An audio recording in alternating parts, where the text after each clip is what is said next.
9절까지 말씀입니다. 구약 성경 887면입니다. 시편 113편 1절부터 9절까지 말씀입니다. 하나님의 말씀을 저와 여러분들이 한 절씩 교독하고 마지막 절은 합독으로 받들어 읽겠습니다. 할렐루야. 여호와의 종들아 찬양하라. 여호와의 이름을 찬양하라. 이제부터 영원까지 여호와의 이름을 찬송할지로다. 해 돋는 데에서부터 해 지는 데까지 여호와의 이름이 찬양을 받으시리로다. 여호와는 모든 나라보다 높으시며 그의 영광은 하늘보다 높으시도다. 여호와 우리 하나님과 같은 이가 누구리요? 높은 곳에 앉으셨으나 스스로 낮추사 천지를 살피시고 가난한 자를 먼지 더미에서 일으키시며 궁핍한 자를 거름 더미에서 들어 세워 지도자들 곧 그의 백성의 지도자들과 함께 세우시며 같이 읽습니다. 또 임신하지 못하던 여자를 집에 살게 하사 자녀들을 즐겁게 하는 어머니가 되게 하시는도다. 할렐루야. 아멘. 시편이 워낙 길기 때문에 이제 몇 차례 나누어서 끊어 읽습니다. 오늘부터 이제 남은 시편 다 읽고 그리고 이제 요한 서신과 계시록까지 읽어 나가게 되면 이제 한 7년 넘게 읽어왔던 새벽 설교 성경 일독을 이제 마무리하게 됩니다. 우리가 이 시편을 읽기 전에 이제 유다서 그 앞에 이제 야고보서 말씀을 읽었는데요. 야고보서를 기록한 사도 야고보는 마지막에 이런 당부를 우리에게 하셨습니다. 너희 중에 고난 당하는 자가 있느냐 기도할 것이요 또 즐거워하는 자가 있느냐 찬송할지라라고 하는 당부를 했습니다. 고난 가운데 기도하고 또 감사한 일들 앞에 찬송하는 거 너무 당연한 것인데 때로는 이제 의문이 생깁니다. 어떻게 찬송하고 어떻게 기도할 것인가? 뭐 찬송이야 찬송가도 있고 그리고 여러 찬양들이 많이 만들어지고 있기 때문에 이제 그거 그냥 듣고 같이 따라하면 된다 생각을 하는데 기도는 어떻게 해야 될까 하는 의문 앞에 답을 주는 책이 시편이라고 여겨집니다. 시편은 크게 탄원시와 찬양시로 나누어지는데 탄원시는 고난 가운데 기도했던 성도의 기도가 그대로 담겨 있고요. 또 찬양시는 즐거워하는 가운데 하나님께 찬송으로 영광을 드린 내용이 있습니다. 그런데 이 시편을 읽어 나가다 보면 때로는 분류하기 어려운 시들이 있습니다. 이게 탄원시에 속하는지 혹은 찬양시에 속하는가 하는 이제 의문이 들 때가 있어요. 혼동스러운 이유는 이제 탄원으로 시작했지만 찬양으로 끝이 나기도 하고 또 찬양하는 가운데서도 자신의 형편과 사정을 하나님께 아뢰면서 탄원하는 시인의 간구가 섞여 있기 때문입니다.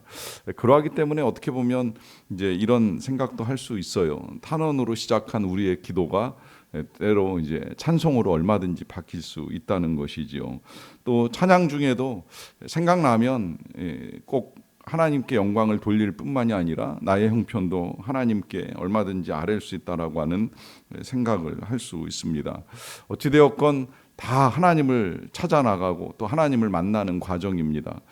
찬양이 되었건 기도가 되었건 우리는 하나님 앞에 나아가며 우리의 마음을 뭐 즐거움이든 괴로움이든 어떤 것이든 쏟아놓고 하나님과 함께하는 시간을 가질 수 있다는 것입니다. 오늘 이제 다시 시편을 시작하면서 제일 먼저 113편을 보게 되는데 작자는 우리에게 알려져 있지 않습니다. 다만 시작은 이제 찬양시로 할렐루야 그리고 찬양하라 찬양하라 하는 당부가 반복되면서 시작이 되는데요. 2절은 이렇게 이어집니다. 이제부터 영원까지 여호와의 이름을 찬송할지로다라고 하는 말씀을 통하여서 계속해서 하나님을 찬양해야 된다는 거예요. 영원이라고 하는 단어는 이 시간의 길이만 이제 의미하는 것이 아니라 계속성도 함께 담겨져 있는 단어입니다. 그러하기 때문에 멈추지 말고 지속적으로 하나님을 향한 찬송을 해야 될 것에 대한 당부를 하고 있는 것이고요. 그것을 영원까지 해야 된다라고 하는 이 말씀 속에는 하나님이 영원하시기 때문이지요. 하나님이 영원부터 영원까지 살아계신 하나님이시고 그 하나님께서 하나님을 믿고 신뢰하는 자에게도 영생을 허락하셨기에 그 영생을 가진 하나님의 백성이 해야 될 일이 하나님을 향한 찬양이라 하는 것을 다시 우리에게 밝혀주고 있고요. 3절로 넘어가게 되면 해 돋는 데에서부터 해 지는 데에까지 여호와의 이름이 찬양을 받으시리로다라고 하는 말씀을 합니다. 해 돋는 데에서부터 해 지는 데라고 하는 건 이제 당시의 사람들에 대한 우주와 지구에 대한 이해라고 볼 수가 있겠는데, 해 돋는 데와 해 지는 데는 이제 땅끝부터 땅끝입니다. 그러니까 모든 공간에서 하나님을 찬양해야 된다는 것이죠. 이것을 2절과 연결시켜서 이제 보시게 되면 시간적으로는 영원부터 영원까지, 또 공간적으로는 그 어느 곳에서든지 다 하나님을 찬양을 해야 된다는 것인데, 이것을 또다시 이제 우리의 삶으로 가져와서 해석을 다시 하게 되면 찬양할 시간이 특정되어 있거나 찬양할 자리가 제한되어 있는 것이 아니라는 거예요. 지금 이 영원부터 영원까지, 그리고 해 돋는 데에서부터 해 지는 데까지라고 하는 이 말은 우리가 어디에서나 공간과 시간의 구애를 받지 않고 하나님을 찾을 수 있고 하나님을 찬양할 수 있다는 것입니다. 그러하기 때문에 하나님은 모든 곳에서 찬양을 받기에 합당하신 곳입니다. 합당하신 분이십니다. 이 점이 중요한 것은 우리의 상황이나 형편 때문에 하나님을 찬양하지 못할 이유는 없다는 거예요. 어떻게 보면 예배당에서 예배의 자리에 앉아 있으면서도 하나님을 찬양하지 않는 사람들이 있을 수가 있고요. 도저히 하나님을 찬양할 수 없을 것만 같은 감옥이나 병상에서도 하나님을 찬양하며 그 자리를 예배당으로 바꾸어가는 사람들이 있습니다. 실제로 성경에서도 사도 바울이 감옥에서 하나님을 찬양하면서 그가 처해 있는 자리를 예배의 처소로 바꾸는 걸 우리가 보았잖아요. 그러니까 내가 여기에서 찬양할 수 있을까? 이런 상황에서 찬양이 가능할까?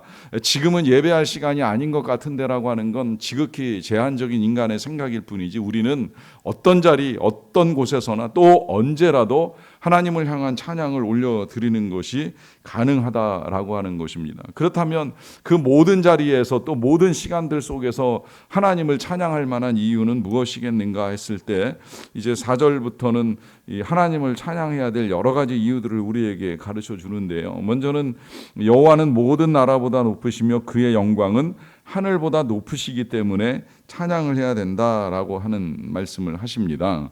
자, 여기서 하나님이 나라보다 높으시다라고 하는 이 점을 이제 먼저 주목하게 되는 것은, 당시 사람들에게 있어서는 나라는 정말 강력한 하나의 힘입니다.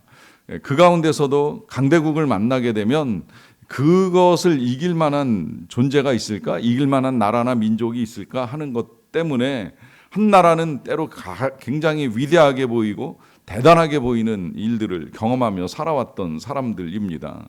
하지만 그 모든 나라들보다도 하나님보다 높은 나라는 있을 수가 없다는 것이지요. 하나님은 한 나라를 만들기도 하시고 또 세우기도 하시지만 멸하게도 하시고 쇠하게도 하시는 권세와 능력을 가진 하나님이시기 때문입니다. 때로 이 약소국들이 그래서 이 강대국을 의지하면서 강대국의 도움을 받아서 나라의 생존을 지켜나갔던 적이 있었습니다마는, 그러나 실제 한 나라의 운명은 강대국에 의해 달린 것이 아니라 하나님의 손에 달렸다라고 하는 믿음을 가질 때에 이제 이런 고백이 가능한 거예요. 여호와는 모든 나라보다 높으시도다라고 하는 것이죠. 또 그의 영광이 하늘보다 높으시다라고 하는 이 고백은 아시는 대로 당시 사람들의 세계관에서는 정말 하늘보다 높은 것은 없다고 생각을 했고, 눈에 보이는 하늘만이 전부라고 생각을 한 거예요. 그렇게 생각해도 크게 틀리지는 않습니다. 실제로 하나님의 영광보다 높은 영광이 어디에 있겠습니까? 또 하나님은 우주를 만드셨기 때문에 당연히 우주 만물 가운데 찬양과 영광을 받으시기에 합당하신 분이시라고 하는 것이 틀림이 없는 사실입니다. 그런데 더 중요한 이제 찬양의 이유는 그 뒤에 이어져 나오는데요.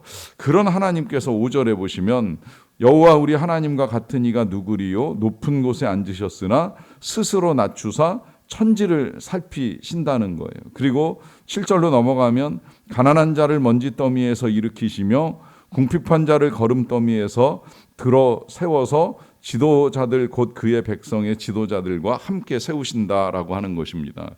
여기서 하나님을 찬양해야 되는 또 하나의 이유는 그 높으신 하나님, 하늘보다 높은 영광을 가지시고 또 모든 나라보다 강한 권세를 가지신 우리 하나님께서 스스로 낮추사 이 세상을 살피시는데 그 가운데서도 가장 가난한 자, 궁핍한 자를 살피시면서 그들이 처해 있었던 먼지더미 같고 거름더미 같은 그런 상황 속에서 일으켜 세우신다는 거예요. 근데 이 일으켜 세우시는 것이 그냥 단순히 그 자리에서만 끌어내시는 것으로 끝나는 것이 아니라 한 나라의 지도자들이나 백성의 지도자들 같이 존귀한 자들로 하나님이 세우시는 은혜를 베풀어 주신다라고 하는 것이죠. 이 일을 하기 위해서 우리 하나님께서 그 높으신 보좌를 버리시고 친히 내려오시는 일을 하신다라고 하는 것입니다. 이에 더불어서 이제 9절에서는 또 이런 찬양의 이유도 밝혀주는데요. 또 임신하지 못하던 여자를 집에 살게 하사 자녀들을 즐겁게 하는 어머니가 되게 하시는도다라고 하는 고백을 합니다. 자, 임신하지 못하는 여자를 집에 살게 한다는 이 말씀의 의미 이해하실 것이라고 생각을 하는데요. 고대 사회에서는 여자가 아이를 낳지 못하면 집에서 업신 여김을 받거나 쫓겨나는 일이 있었습니다. 실제로 저희 할머니께서 먼저 저희 아버님보다 이제 딸을 2명을 낳고 나서 보니까 결국은 정말 쫓겨났어요. 그리고 이 첩을 얻어가지고 저희 할아버지가 임신을 하게 하셨습니다. 근데 공교롭게도 저희 할머니가 임신한 시기와 할아버지의 첩이 임신한 시기가 거의 비슷하게 된 거예요. 그래서 출산이 거의 다가왔는데 과거에는 이제 낳을 자녀가 아들인지 딸인지 모르잖아요. 그래서 거의 비슷한 시기에 이 자녀를 낳는데 저희 할머니는 그야말로 쫓겨나서 마구간에서 출산을 하시고 저희 이 할아버지의 첩은 안방을 차지하고 자녀를 낳았어요. 그런데 할머니가 저희 아버님을 낳으시고 그 첩은 이 딸을 낳는 바람에 결국 첩은 다시 저희 집안에서 쫓겨나고 이제 할머니가 자리를 차지하셨다라고 하는 이야기를 제가 우리 아버님께 오래전에 이제 전에 들었습니다. 아이를 낳지 못하니까 쫓겨나는 일이 생겨나는 거예요. 참 이것이 굉장히 큰 불행이라고 하는 거죠. 임신을 하지 못하는 것도 불행인데 집에 살지 못하는 거예요. 근데 언제 다시 복귀하게 되느냐라고 하면 자녀를 낳고 자녀를 양육하면서 제자리를 찾아가는 일이 벌어지는 거죠. 이게 불과 100년도 안 된 이야기입니다. 그런데 과거에는 더 심했지요. 근데 이 사실을 마지막 찬양의 이유로 왜 시인이 중요하게 여기겠습니까? 이게 그냥 단순히 한 여자를 출산하게 하고 다시 자녀들과 함께 가정으로 복귀하는 삶을 살게 하는 데에만 초점이 맞춰져 있는 것이 아닙니다. 임신은 사람과 사람 사이의 일 같아도요, 하나님이 개입하지 아니하시면 쉽지 않은 일이 되는 거예요. 하나님이 함께 하셔서 잉태하고 출산하게 하는 일을 이루어 주실 때 이게 이제 가능한 일이거든요. 그러하기 때문에 불가능한 일을 가능한 일로 바꾸시는 일, 무엇보다 생명을 잉태케 하시고 생명을 탄생하게 하시고 생명을 자라나게 하시는 이 모든 일들이 하나님의 손에 달린 문제라는 거예요. 그래서 그 생명과 함께 즐겁게 하시는 것도 하나님의 역사이고 하나님께서 이루어 가시는 능력이라고 하는 사실을 밝혀주고 있는 것입니다. 이 일을 위하여 하나님이 이 선한 역사를 이루어 가시기에 찬양을 해야 된다라고 하는 것이 오늘 시인의 찬양의 이유입니다. 그런데 읽어나가시면서 아마 그런 생각하셨을 거예요. 여러분, 이러한 경험과 또한 이러한 사건은 시인만의 경험이 아니라고 하는 것이죠. 더욱이 이 시인은 구약시대의 사람입니다. 구약시대의 사람이라고 하는 말씀을 드리는 이유는 그는 그야말로 자기를 낮추사 거름더미와 또한 이 먼지더미 같은 데 살고 있던 죄인을 구원하기 위하여 이 땅에 오신 예수 그리스도의 사건을 모르는 상태에서 이 시를 쓴 것입니다. 그런데 우리는 그야말로 하나님이 그 높은 보좌를 버리시고 친히 이 땅에 오셔서 거름더미와 이 먼지더미 같은 데서 살고 있는 죄인을 구원하실 뿐만 아니라 그 죄인을 구원하시기 위하여 십자가에서 죽기까지 하셨다는 사실을 우리는 너무 잘 알고 있잖아요. 그러니 하나님을 찬양하지 아니할 이유가 없는 거예요. 하나님을 찬양하는 건 너무나 마땅한 거예요. 사도 바울이 왜 감옥 속에서 그 억울한 일을 겪고 나서도 하나님을 찬양하는 노래를 부르며 간수를 감동시켰을까요? 그건 다른 데 있는 것이 아니라 그 상황 속에서도 여전히 죄인을 구원하신 하나님의 은혜에 대한 분명한 믿음과 고백이 있었기 때문입니다. 그리고 그 죄인이 남은 생애를 주님과 함께 주님을 위하여 살 수 있게 되었다라고 하는 사실에 대한 감사인 거예요. 맞은 건 억울하고 아프고 힘들지만 그러나 여전히 하나님의 사랑이 자신을 향하고 있다라고 하는 분명한 믿음을 가지고 있었기 때문입니다. 그래서 찬양하는 그 자리 감옥이 바로 예배의 자리로 바뀌는 역사가 나타나게 되는 것입니다. 여러분, 우리의 삶의 자리는 오늘도 어쩌면 찬양하기 힘든 상황일 수도 있습니다. 하지만 그래도 우리는 우리를 사랑하시고 생명의 주관자가 되시는 하나님을 얼마든지 신뢰하며 나아갈 수 있습니다. 하나님께서 낮고 천한 곳에 있는 우리들을 살피시며 오늘도 귀 기울여 주신다는 사실이 찬양의 이유가 되는 것입니다. 그러하기 때문에 어떠한 탄원으로 기도를 드리시던 끝내 하나님이 행하시는 그 모든 일들을 통하여 찬양과 영광을 올려드릴 수 있는 우리 모두의 삶이 되시기를 간절히 축원합니다. 기도하시겠습니다. 하나님 감사합니다. 하나님 찬양합니다. 할렐루야, 여호와의 이름을 찬양합니다. 이 모든 나라들보다도 높으시며 또 하늘보다 높은 영광을 가지고 계시는 하나님을 찬양합니다.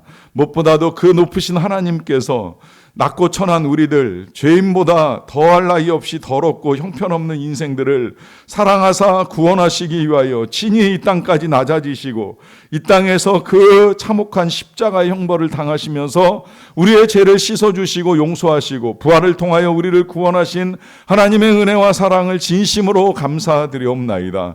그 사랑이 영원하기에 영원토록 하나님을 찬양합니다. 그 사랑이 만민과 만물 가운데 임하기에 어느 곳에서나 우리가 하나님을 찬양합니다. 그렇게 하나님을 찬양하며 예배하며 하루를 시작하는 오늘 우리의 삶 가운데 하나님의 영광을 받아주시기를 원합니다. 그리고 오늘도 탄원하며 기도하며 하나님 앞에 간절히 간구하며 나아온 모든 주의 백성들의 간구와 기도에 귀를 기울여 주시옵소서.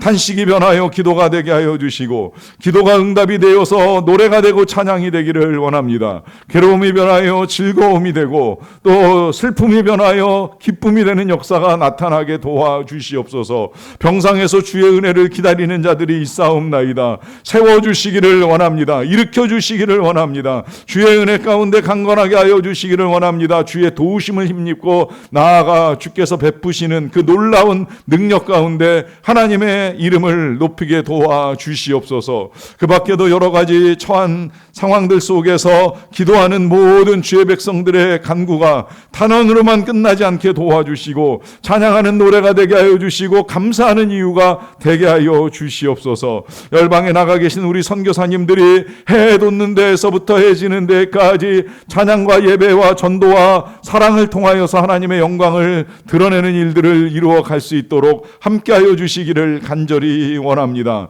하나님, 또 단기팀으로 나가 있는 우리 선교팀이 하나님의 은혜 가운데 어제까지의 사역을 잘 마무리하게 하여 주신 것을 감사드립니다. 오늘도 또다시 그 땅을 밟으며 예배합니다. 사랑을 전합니다. 하나님이 함께 하시고 은혜 가운데 오늘 사역을 잘 감당할 수 있도록 도와주시옵소서. 하나님, 우리나라가 광복을 맞이한 귀한 날을 보내면서 참 왜 이렇게도 나라가 분열되고 다투고 있는지요. 하나님께서 주신 참 자유는 죄를 지을 자유가 아니라 서로 섬기고 사랑으로 서로 종노릇하라 하심이오니 참으로 우리가 서로 귀히 여기고 존중하고 협력하고 상생하는 아름다운 일들을 이루어가는 민족과 나라가 될 수 있도록 주께서 친히 이 나라 이 민족 다스려 주시옵소서. 모든 영광 주님께 올려드리며 예수님의 이름으로 기도하옵나이다. 아멘.